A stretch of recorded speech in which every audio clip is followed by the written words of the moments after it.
wet, as one person would say. Get your wets out for V8 VETS. Donnington, season 23, pretty historic for V8 VETS. We are apparently looking at the screen right now.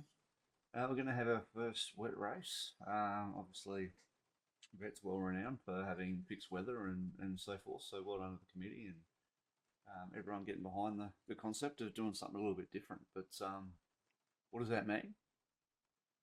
Going to be wet. It's going to be slippery. It's going to be fun.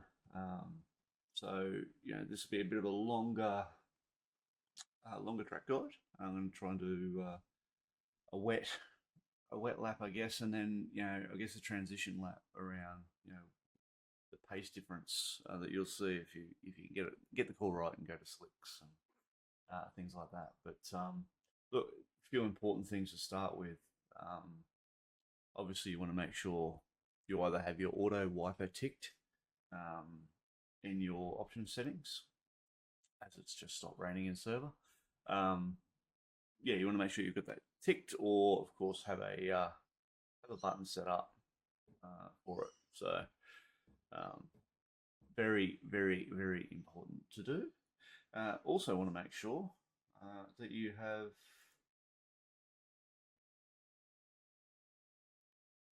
an option, or remember to change from wet to dries, or dries to wets. We're done, get going. We're done, get going. The fixed setup obviously has, I think, I'd have to confirm, but the practice session I jumped in last night, dry tyres as a default. So you need to make sure you select wet tyres. You can set up a button for that, or of course you can just go to your black box, or you can do it in your setup page before you join the grid or anything like that. So obviously make sure you have that. If you do want a button, the code is, you can see it at the top there, hashtag TC2, so tyre choice 2, or you can have TC1, tyre choice 1. Go, go, go! So there's a couple of options you can have. But yeah, so they're probably three important things, two Okay, really important go. things. Which is spotter a bit quiet. Just to make sure that you have it that you have it all set right. Otherwise, you could be starting a race on slicks, and you want to know what that's like. It's very, very challenging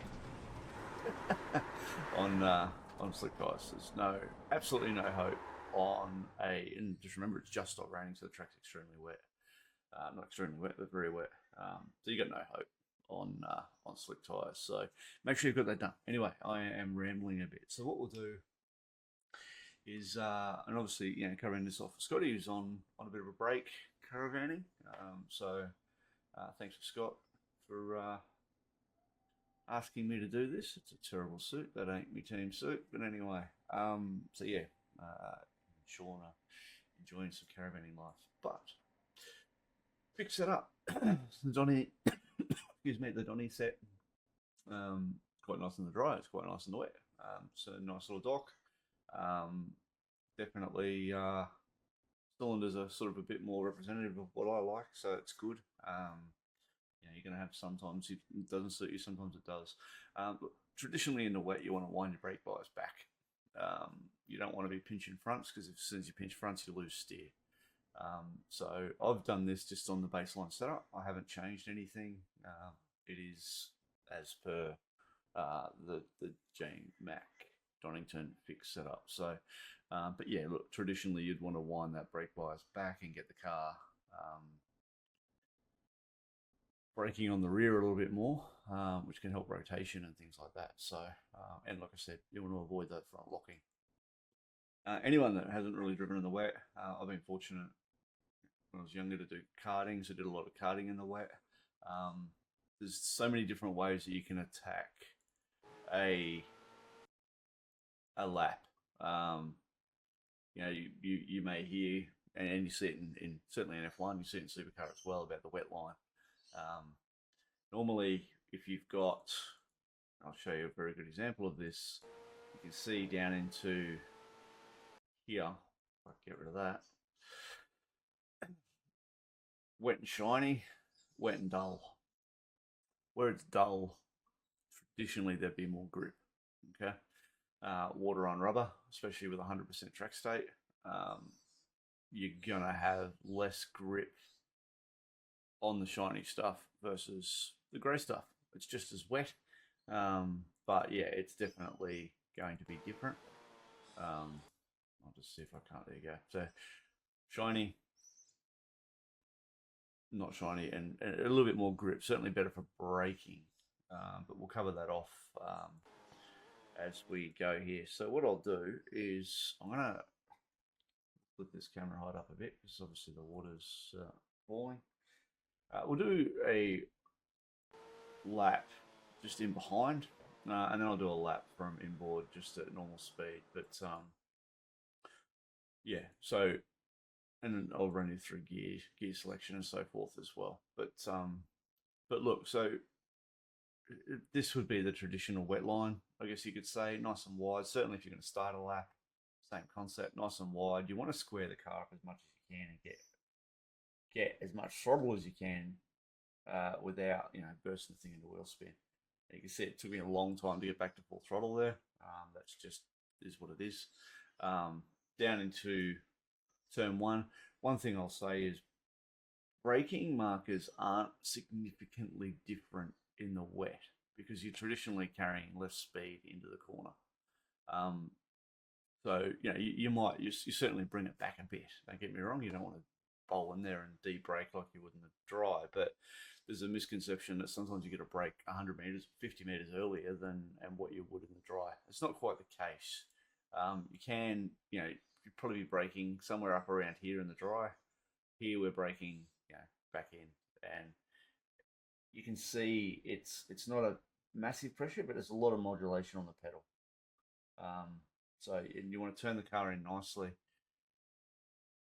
There's nothing wrong, and in fact, it's beneficial to you if you can get the car over the curb on the apex. Okay, but you've got to do it properly. If you piss around and you're sitting on the curb, if the car will want to push, it won't turn. But if you can get over and use a bit of dirt without getting off tracks, the grip level will be much higher. You've obviously got to avoid the puddles on the corner. But yeah, this is just an example, and you'll see this through the lap, that if you can get up over the top of the curve, it'll help the car rotate. There's more grip in this stuff here versus on the shiny stuff. So again, so nice and smooth on the throttle. You can use the throttle to steer the car, and you'll see that in the onboard. There's not a lot of I've got quite a fair bit of opposite lock here. You can see through the corner after turn in. Once you start getting back on throttle, you tend to square the car up pretty well. So again, back on the throttle nicely. If you're having a slide, don't come out of the throttle, just balance the throttle. Here you want to make sure you sort of, I'm a bit wide here now. It's quite interesting, but you're in a bit of grip here, which is good. And again, you can see this very shiny surface in here. A little bit wide is not a bad thing, but you do have to be careful here because the track drops off camber. So if you're too wide here, given it's wet, you're going to struggle to get the car back without having to come a long way out of the throttle. So just something to keep in mind. That's sort of my line. You can see it squares back in quite nicely. And then as you come down the hill, again, back up over that curve.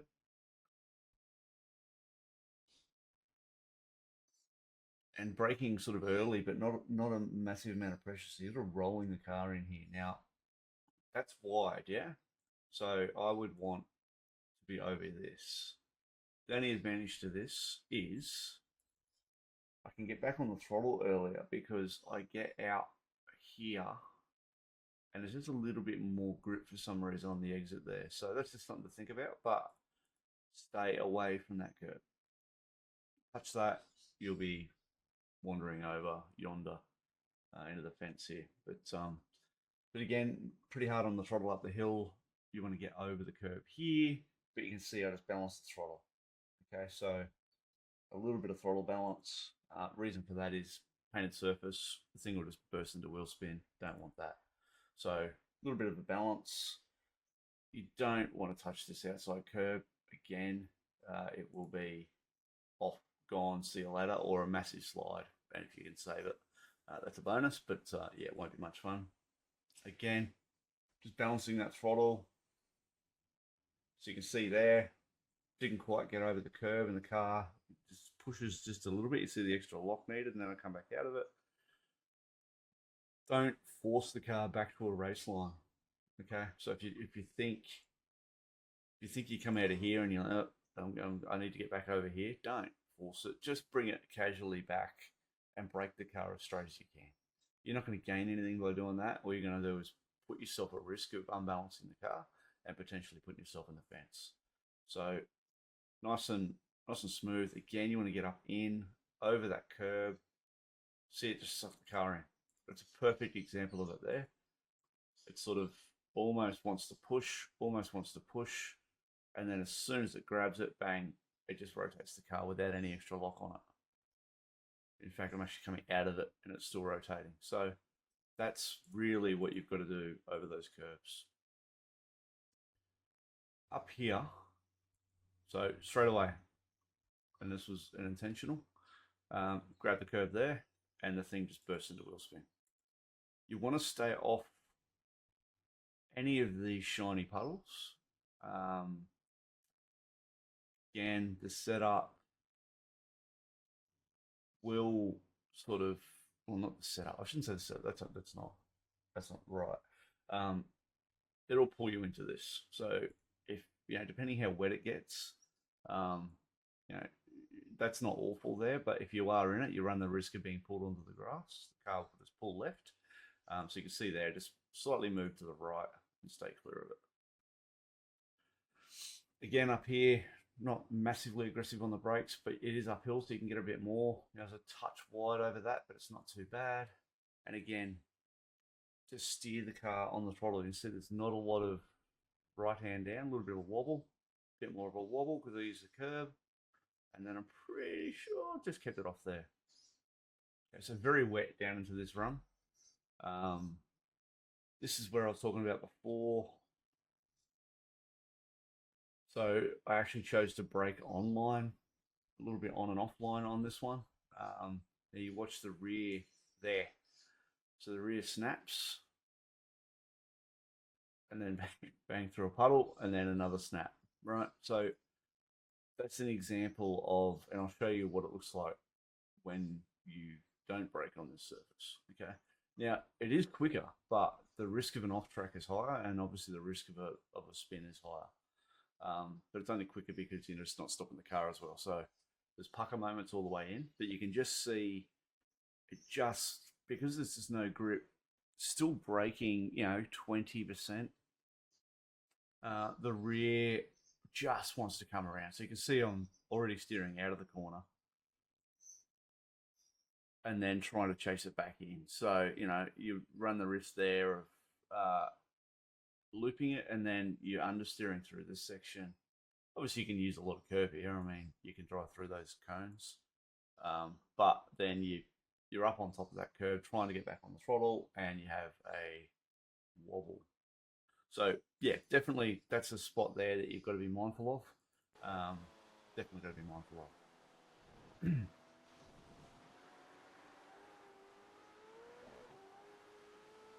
Again, nice on down into here. You can kind of brake and angle into the corner, or you can brake and take the thing straight. But you certainly want to pitch in. You can brake fairly heavy into there, but you want to keep it fairly narrow.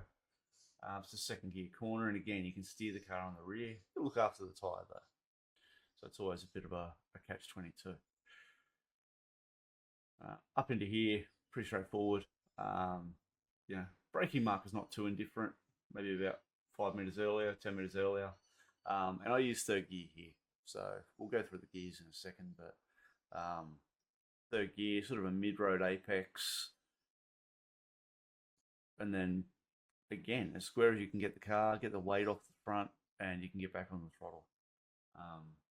So that's kind of a run through of a lap. a few bits and pieces of advice, and definitely is something that you can hopefully take on board. So what we'll do is just run through and I'll talk you through an onboard lap.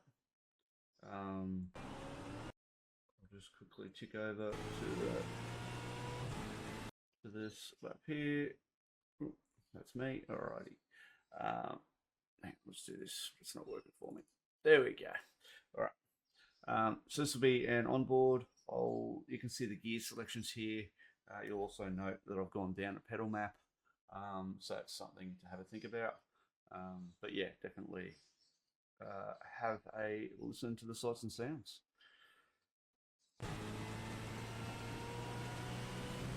So hold fifth gear, down to third.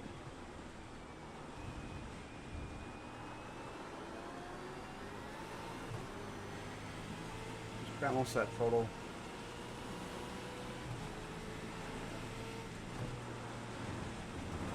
Down early to fourth. Then coast nice and fifth, third, sorry.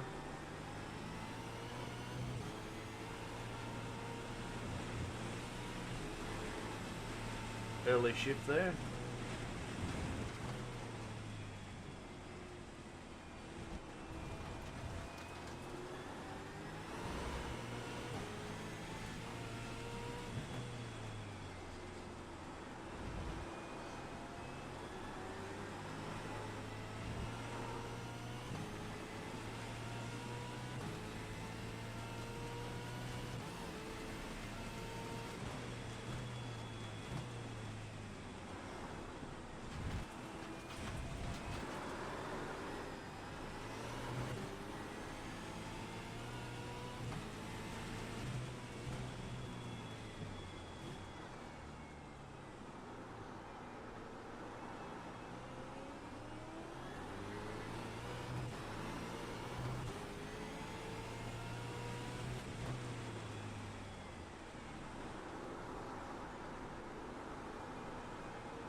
And that's a hot lap in the wet around Donny. So a couple of key points there you can see. So like I said, that braking online in some parts can be a bit risky.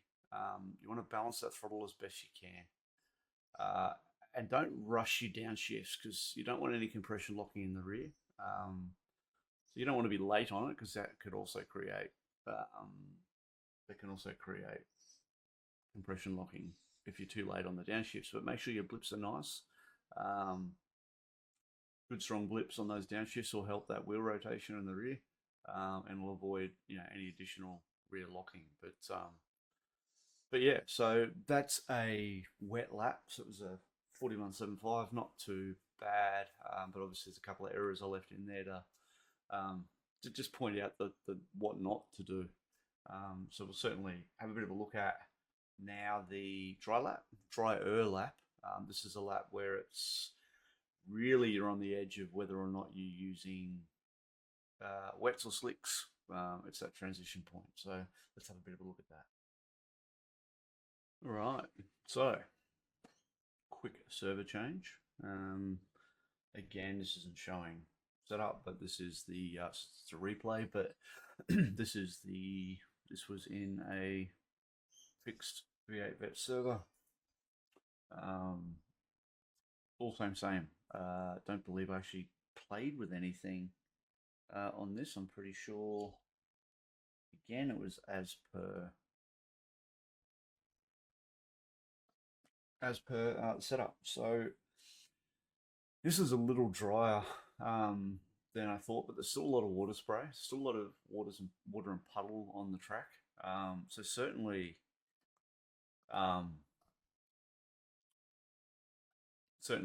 still a risk, but slicks definitely the way to go at this point. And this is where you sort of start to head back to your more traditional dry lines. Like, yes, the car's still skatey. It's still not fully dry. There's no doubt about that. But you can really, you can tell, you can start getting far more aggressive with your throttle inputs. You're still going to be wheel spinning down the front straight. As you can see, I'm still not full throttle, We've still got flare ups, and then I can grab full throttle, but you're still skating around a bit. So definitely, this is the hairy moment where you want to be perfect. You want to get tyre temp into the car, especially on the slicks. You don't want to be off track, too much. But you can see there, braking marker very similar to the wet, if not a little bit shallower. Just making sure that you can stop the car with the slicks on it. Curb usage is still fine, so there's plenty of grip there. Once you start seeing all these dry patches and bits and pieces, just little dry patches here and there, you can definitely get far more aggressive with it. And looking at the surface setup, look, there's a good chance we'll have some dry, some wet, and some everything in between. Again, you can see a big dry patch here. And then in the higher loaded areas, it's kind of, there's a lot of spray still coming up in the air, so it tends to land back on the track. But you can see all of these dry lines appearing. So by this point, you definitely want to be on slicks. If you're on wets at this point, you're going to be losing time. You're going to be cooking tyre, and unless it's a strategy play you're trying to make work, you're going to struggle with it. But you can see there's still plenty of slide in the car. So what I'll do is we'll just jump on board for a lap. I'll talk you through, I guess, what bits and pieces I'm looking for. Happen a bit quicker. Obviously, this lap is about 7 seconds quicker than the previous one we looked at, but gearing and things like that are all pretty similar, except for a couple of corners. But pretty much race line for this. So we'll roll through it.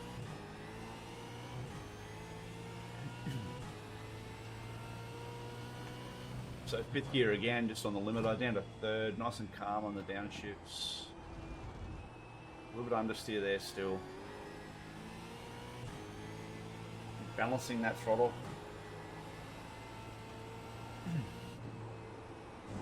Over the curb, plenty of grip. Down to third. You'll note we're still on throttle map 5. Very tentative there still, so you can see what happens here in front.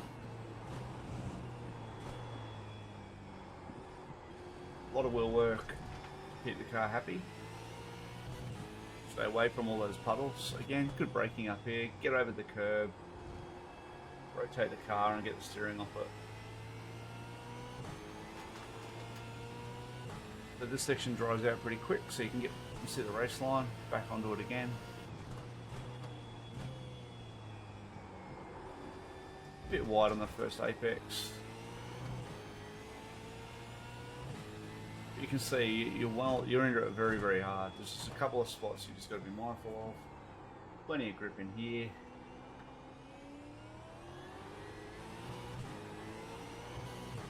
So you've still got plenty of wheel spin in the car. And now I'm using second here instead of third. Just because the track's a bit drier, I'll accept that throttle. But you're still balancing it a little bit.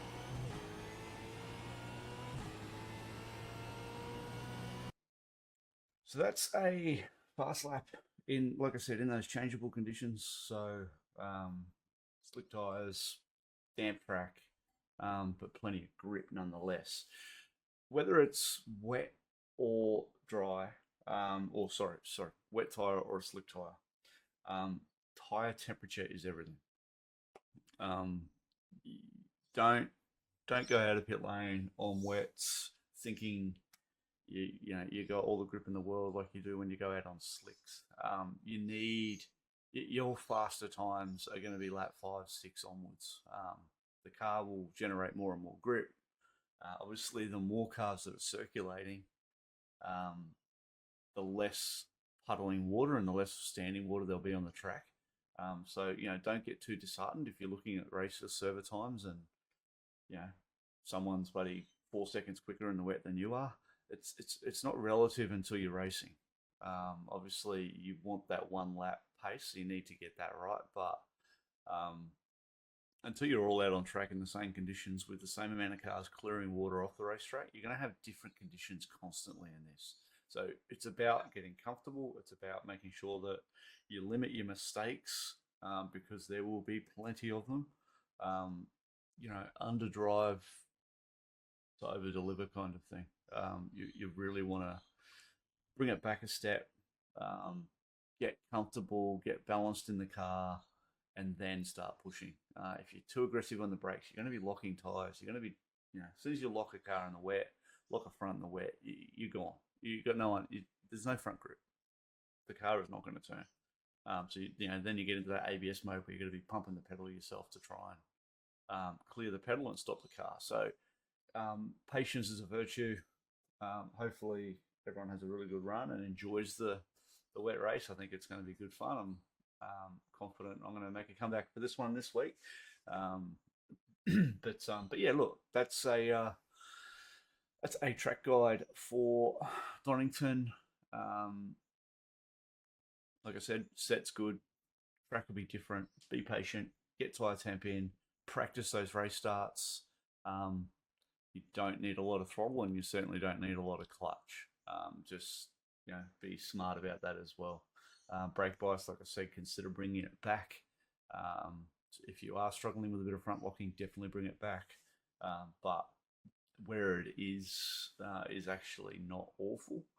And then just avoid what I'm doing there, and I think I have a proper wobble and chuck it around here. But probably a good way to finish.